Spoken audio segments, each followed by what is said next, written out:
Oui, ils sont français, mais ils viennent sûrement de plus loin encore que les jeunes de Concordia. 12 néo-calédoniens en formation au Bac Pro Transport sont actuellement en stage dans les entreprises de l'agglomération grenobloise. Une initiative rendue possible grâce à un ancien proviseur isérois en poste aujourd'hui à Nouméa. Vincent Abran, Franck Serroni. De mémoire de rectrice, on n'a jamais vu ça. Une danse traditionnelle et une cérémonie avec remise de cadeaux, la coutume.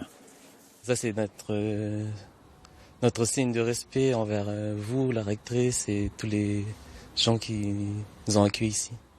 Ces 12 lycéens de Nouméa sont actuellement en stage dans des entreprises de l'agglomération grenobloise. Un projet préparé depuis 2 ans et financé avant tout par l'argent public, mais aussi par les actions des jeunes. Le projet éducatif nous demande dans les établissements de développer l'ouverture internationale qui se fait assez facilement vers l'Australie, la Nouvelle-Zélande, les pays proches, avec sans décalage horaire, mais qui est plus compliqué avec la métropole, 9 heures de décalage horaire, 30 heures d'avion, etc. Pour ces lycéens en terminale du bac professionnel transport, le dépaysement est total. Premier voyage en métropole, découverte des villes et paysages des Alpes et nouvelle approche du monde de l'entreprise. Pas les mêmes façons de travailler. Ici, je trouve que tout est informatisé, surtout ça, par rapport en Calédonie.